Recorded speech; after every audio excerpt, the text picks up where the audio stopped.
ठाण्याची हवा सुधारली. एकीकडे ठाण्यात उन्हाचा कडाका वाढत असतानाच दुसरीकडे हवेची गुणवत्ता मात्र सुधारली असल्याचं समाधानकारक चित्र ठाण्यामध्ये दिसू लागलं आहे.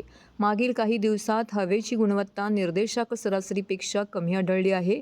त्यामुळे हवेची गुणवत्ता सुधारत असल्याचं समाधानकारक चित्र पाहायला मिळालं आहे.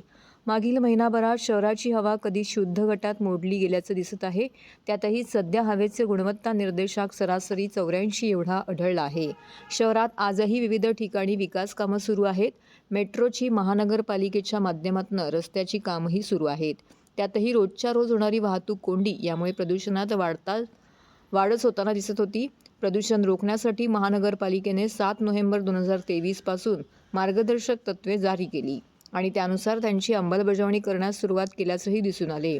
त्यानुसार विकास कामांच्या ठिकाणी प्रदूषण रोखण्यासाठी केलेल्या उपाययोजना, रस्त्यांची धुलाई इत्यादींसह इतर उपाययोजना करण्यात आल्याने ठाण्यातील हवेची गुणवत्ता निर्देशांक सुधारल्याचं दिसत आहे. ठाणे महानगरपालिका हद्दीत घोडबंदर, तीनहात नाका आणि उपवन येथील हवा मध्यम प्रदूषित गटात मोडत होती. परंतु एप्रिल महिन्यात शहराची हवेची गुणवत्ता शुद्ध गटात अर्थात हिरव्या रंगात आली आहे.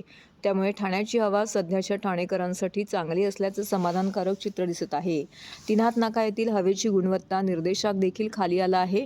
यासाठी करण्यात आलेल्या विविध स्वरूपाच्या उपाययोजनांमुळे येथील हवेची गुणवत्ता निर्देशांक सुधारल्याचं चित्र दिसत आहे. तसेच आता उपवन येथील हवेचा गुणवत्ता निर्देशांक देखील कमालीचा सुधारल्याचं पाहायला मिळाले.